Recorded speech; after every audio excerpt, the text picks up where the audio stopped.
如果目睹屋企人暈倒，可以輕輕拍患者檢查清醒程度。如果已經失去知覺，就應該立即致電求救。當拯救人員到達現場，首先要確保環境安全，然後檢查患者嘅清醒程度。如果冇反應，就應該立刻暢通氣道，可以用按壓托顎法喺5至10秒之內評估呼吸。如果患者已經冇呼吸，就要俾2次吹氣。吹氣時要確保胸部有起伏，用5至10秒評估脈搏。用2隻手指放喺頸動脈，如果冇脈搏，就應該立即進行心外壓。心外壓嘅時候，雙手擺放位置應該喺2個乳頭中間。心外壓嘅速率應該保持每分鐘100次。按下嘅深度保持喺1.5寸至2寸。膊頭垂直90度，手踭要直。心外壓同人工呼吸嘅比率係30:2。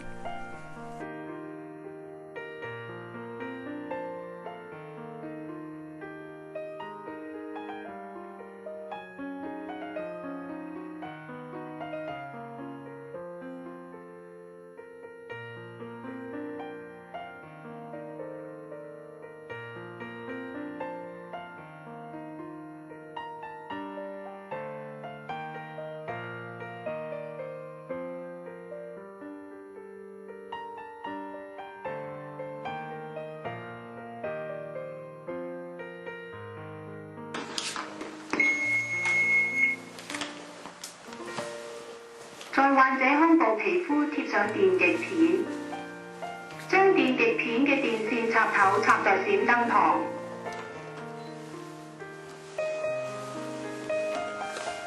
分析心率，切勿接觸患者。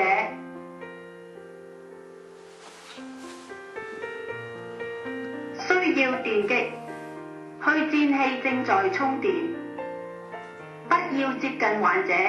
立刻進行電擊，按橙色掣電擊患者。患者已被電擊，暫停，開始 CPR。當體外去顫機指示要分析心率同埋電擊嘅時候，要確保所有人都唔可以接觸患者，以免被電擊。然後就繼續進行心外壓。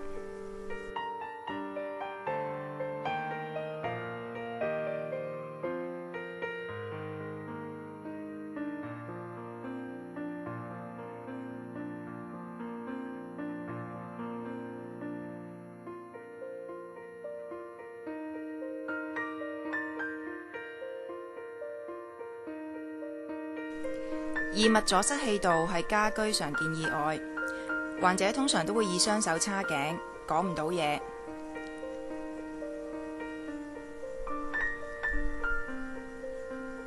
施救者應該企喺患者嘅背後，